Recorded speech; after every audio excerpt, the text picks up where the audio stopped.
투자는 건강하게, 맘 편하게, 오래. 안녕하세요. 캐빈베스트만 허정욱입니다. 오늘 촬영일자 4월 22일이고요. 카카오 영상에 이어서 다시금 제 얼굴 녹화를 하지 않고 화면 녹화만을 통해서 여러분들을 찾아뵙고 있습니다. 오늘 4월 22일자로 바로 공시된 HMM에 관련된 공시가 있어서 한번 가지고 와봤습니다. 기타 안내사항 안내 공시라고 하면서 나와 있는데 이런 부분들 보통 안내 공시나 자율 공시로 이렇게 뜨는데 이런 공시들에서 되게 꼭 알아가야 되는 아주 요긴한 내용들이 뜨는 경우들이 있어요. 그래서 제가 혹시나 하고 눌러봤는데 역시나 되게 중요한 내용이더라고요. 한번 찾아볼게요. 조금 어려운 내용인데 제목부터 한번 보실까요? 제194회 무보증 사모전환 사채 중도상환 청구권 행사 결정이라고 거의 외계어로 되어 있어요. 그죠? 이게 이쪽 업계를 제대로 공부하지 않으신 분들이 이런 제목을 보면은 완전 얼타게 됩니다. 이게 도대체 무슨 말이야 하면서 사모 전환 사채는 뭔지 찾아봐야 되고 중도 상환 청구권은 뭔지도 찾아봐야 되고 그래서 어쨌다는 건지 투자하는 주주인 내 입장에서는 어떻게 해야 되는 건지 굉장히 어떤 의사결정을 내리고 판단을 하기가 어려우실 거예요. 그래서 그 부분은 살짝 정리를 해드리면서 이게 HMM 주주 여러분들께서는 되게 이게 의미 있는 상황이거든요. 그래서 그거를 조금 가져가시라는 차원에서 정리를 드려보겠습니다.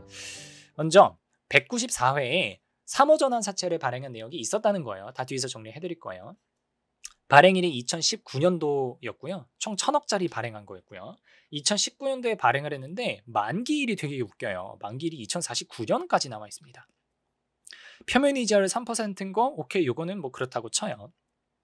근데 밑에 뭐가 별첨이 이상하게 달려 있어요. 발행일로부터 5년이 되는 날부터 변경일로부터 1년이 되는 날 전일까지의 기간은 연 6% 어쩌고 저쩌고 하면서 굉장히 어렵게 되어 있습니다. 그래서 잘 모르시는 분들은 이런 생각이 드실 수밖에 없어요. 일단 무슨 사채가 만기가 30년이냐, 뭐하는 사채냐 이거. 그리고 이자율이 3%면 3%지 밑에 무슨 이 부가조항을 뭐 이렇게 복잡하게 달아나느냐라는 어떤 그런 굉장한 불편함을 가지실 수밖에 없잖아요. 그래서 제가 2019년도 공시로 돌아가서 제 194회 발행했었던 전환사채가 뭐냐를 찾아봤어요. 근데 제가 제목으로 영구전환사채라고 해놨어요. 이게 영구채랑 전환사채가 합쳐져 있다는 말인데 이게 뭔지 한번 천천히 따라와 보실게요. 자, 일단 빌린 돈 1000억은 앞에서 확인하셨어요. 이자율도 3%인 거 확인하셨습니다. 만기도 30년, 2049년까지니까 30년인 것도 확인을 하셨어요. 그리고 전환사채이기 때문에 제가 뭐 교환사채 케이스 영상에서도 항상 제가 전환사채하고 교환사채를 구분을 드리죠. 전환사채 같은 경우는 일반적인 사채의 전환권이라고 하는 옵션이 들어가 있는 건데 그 전환권을 행사하게 되면 채권자가 원리금을 받아가는 게 아니라 회사가 발행하는 신주를 대신 받아가는 것, 즉 유상증자를 사실상 일찍 하는 경우의 수라고 제가 말씀을 드렸어요. 그죠? 그래서 전환 대상이 뭐였냐면 HMM 보통주 2천만 주를 받아가는 거였어요. 제가 정확하게 기억은 안 나지만 그때 당시 주식 총수 대비 한 5점 몇 %였던 걸로 기억을 합니다. 그리고 전환가액은 한 주당 얼마에 내가 빌려준 원금을 한 주당 얼마에 받아갈 수 있느냐라고 하면은 5,000원에 받아갈 수 있는 상황이었어요. 요렇게만 딱 정리드리면 오케이, 만기가 좀 긴 거는 다르지만 일반적인 전환사채랑 크게 다를 것이 없어 보여요. 그죠?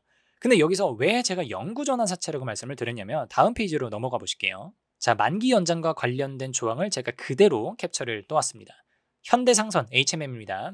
선택에 따라서 그러니까 회사가 선택해서 만기일로부터 오후 영업일 전까지 한국예탁결제원에 사전 통지함으로써 이건 그냥 방법론적인 거죠.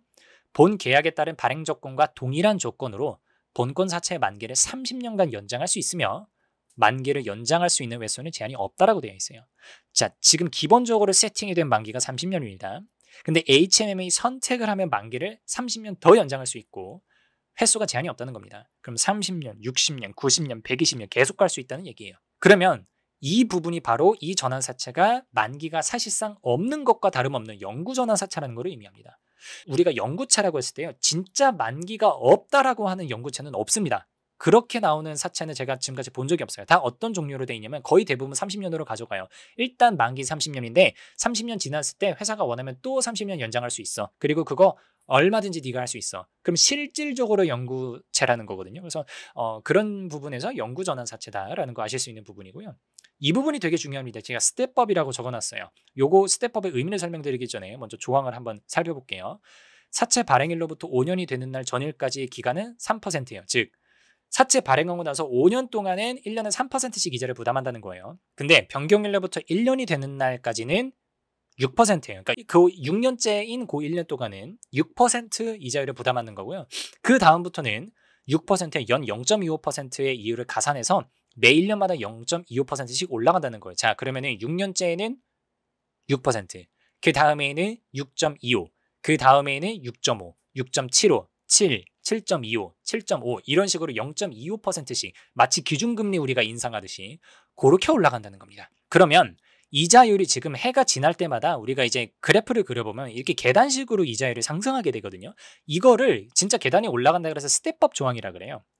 그럼 이거는 실질적으로 회사가 물론 여기 이자율이 10%를 초과할 수 없다라고 나와 있기는 했지만 진짜 10%를 내라는 의미가 아니에요. 낼 거면 내는 거는 뭐 회사가 선택할 수 있기는 하지만 실질적으로는 때 되면 네가 알아서 갚아.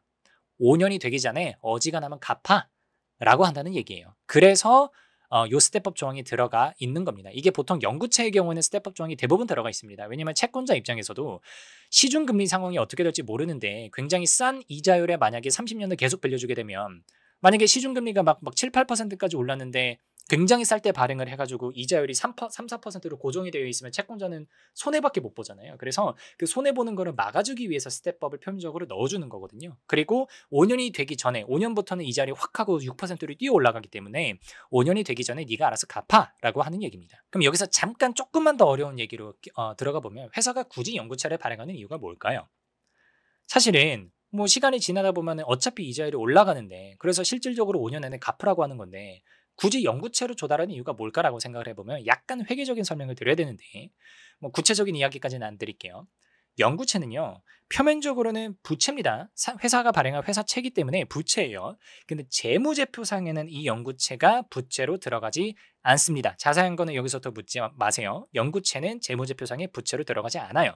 자본으로 들어가게 됩니다. 보통 금융권에 있는 회사들이 이런 경우가 되게 많은데 연구채가 신종자본증권이라고 하는 걸로 자본의 기타 자본임금으로의 일환으로 하나 들어가 있을 거예요. 그러면 회사 입장에서는 이런 겁니다. 돈이 필요해서 남한테 돈을 빌린다는 거는 똑같아요. 형식적으로 똑같습니다. 근데 돈을 빌렸을 때 부채가 늘어나게 되면서 부채 비율이 올라가거든요. 그럼 그 다음번에 내가 뭐 은행에서 대출을 받아야 되거나 할 때 신용도가 낮아지고 신용 등급이 낮아지는 그런 불상사가 생길 수 있단 말이죠. 그랬을 때 영구채를 발행하게 되면 이게 회계적으로는 자본에 들어가기 때문에 부채가 늘어가는 게 아니라 자본이 늘어나요. 그럼 뭐가 이득이냐? 부채 비율이 오히려 낮아집니다. 나는 분명히 돈을 빌렸는데 부채 비율이 낮아져요. 그럼 혹시나 모를 상황에 내가 추가 은행 대출을 빌리려고 할 때 이자율을 조금이라도 더 유리하게 가져가는 상황을 만들 수가 있다는 거죠. 그래서 돈을 빌리는 차원이기는 한데 그 과정에서 내가 추가 대출을 받기 위한 불리한 조건에 들어가기 싫을 때 만기가 무한인 연구채를 발행한다고 그냥 알고 계시면 될 것 같습니다. 회계적인 이유까지는 아실 필요가 없어요. 자, 그러면 앞에서 기억하시는 분들은 기억하실 거예요. 전환권을 행사했을 때 그 전환 가액 한 주당 얼마의 HMM의 주식을 받아갈 수 있느냐, 그게 5,000원이었어요. 2019년도니까 여기 어디였겠죠. 그러니까 5,000원이었어요.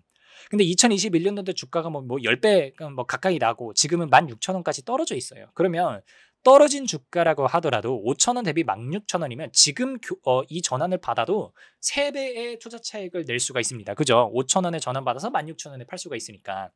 근데 결국에 이 사채를 중도 상환을 했다라는 거거든요. 그러면 채권자 입장에서는 충분히 전환을 받았을, 사실 5만 원대 전환 받았으면 대박이잖아요. 충분히 전환 받았을 상황이 너무 오랜 기간 동안 주어져 있었는데 굳이 전환을 하지 않고 뻗당기고 있다가 HMM으로 하여금 중도상환 청구권을 행사하게 해서 그냥 원리금만 받아갔다는 얘기입니다.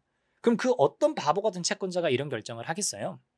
그래서 이건 아주 특이한 케이스입니다. 자, 이때 2019년 당시 이 영구전환 사채를 누구한테 발행을 했냐면 산업은행한테 발행을 했습니다. 사실상 뭐 두 개 똑같은 데라고 보세요. 산업은행한테 1,000억에 발행을 했어요. 그러면 산업은행은요, 국책은행이잖아요. 산업은행의 목적은 HMM 주식을 가지고 뭐 샀다 팔았다를 하면서 투자 차익을 누리는 것이 아닙니다. 그러니까 그건 표면적으로 달려 있었던 조항이고요. 영구 전환 사채 그 전환권 조항이라고 하는 거는 산업은행은 HMM이 굉장히 어려워졌을 때 그 회사의 최대 주주로 뭐 들어와 있었죠. 그러니까 여기서 뭐 굳이 더 어차피 이미 최대 주주기도 하고 최대 주주로서 뭐 경영권을 행사해가지고 막 회사 차익을 누리고 성장시키고 거기에 목적이 있는 회사가 아닙니다. HMM을 살려주고 경영 정상화를 시켜서 앞으로 이제 네 갈 길 가라라고 하는 준비를 시켜주는 거에 목적이 있어요. 산업은행은. 그러니까 투자 차익을 누리는 게 아니라 투자 차익을 누려서 이걸 뭐 시장에 팔게 되면 어쨌든 현대해상선 주가는 쭉쭉 떨어질거든요. 그러니까 산업은행이 그렇게 하면은 엄청나게 욕을 많이 먹겠죠. 그러니까 그게 목적이 아니고요. HMM이 정상화될 때까지 기다려준 겁니다. 그리고 정상화되고 나면 너가 알아서 1,000억 잘 갚아라고 기회를 준 겁니다. 그래서 산업은행이 들어와 있을 때 뭐 이런 경우가 되게 많습니다. 표면적으로는 정상적인 채권자라면 당연히 전환권을 행사해서 엄청난 투자 차익을 누릴 법한데도 불구하고 그걸 하지 않는 이유가 여기 있다는 거죠. 그래서 마지막에 이제 중도상환 청구권 관련된 내용을 정리를 해드려보면 4월 22일자 기준으로 이제 5월 24일 날 중도 상환을 할 거래요. 그래서 전액 1,000억 전액을 다 상환할 거다. 그러니까 HMM 입장에서도 올해 5월부터 24년도 5월이 되면 5년이 지난 거잖아요. 올해 5월부터는 이자율이 기존의 3%에서 6%를 뛰어 올라가거든요. 스텝업이 되잖아요. 그러니까 굳이 이자율 6%를 내면서까지 들고 갈 이유는 없다라고 판단을 한다는 거죠. 물론 또 이제 5월에 새로운 사채를 발행을 해서 뭐 다시 자금 차입을 하는 경우가 뭐 있을 수도 있겠습니다만 적어도 지금 기준으로 판단을 해봤을 때는 산업은행이 그래도 그동안 많이 잘 살아났죠. 어려웠었던 시기를 딛고. 그래서 가지고 있었던 현금 1,000억을 가지고 산업은행아 그동안 도와줘서 고마워. 그동안 잘 썼고 1,000억 돌려줄게. 이제 이자율 내가 6%씩 낼 필요는 없을 것 같아. 그럼 산업은행도 어떻게 보면 그동안 알터니 같은 존재였거든요. 되게 오래 들고 있었기 때문에.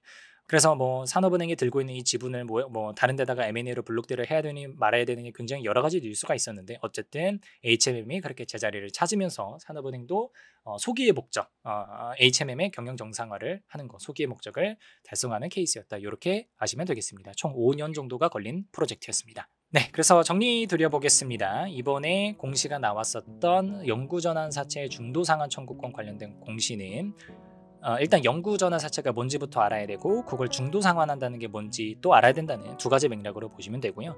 영구전환사채 같은 경우는 만기가 사실상 무한히 영구채와 전환권이 붙어있는 전환사채가 합쳐져 있는 거다. 이렇게 정리를 하면 되고 그리고 중도상환 청구권이라고 하는 거는 뭐 스텝법 조항이랑 표면적으로 스텝법 조항이랑 연관이 되어 있고 최대 주주가 산업은행인데 굳이 전환권을 행사하지 않고 기다려준 이유는 산업은행의 목적 자체가 투자 차익에 있지 않기 때문이다.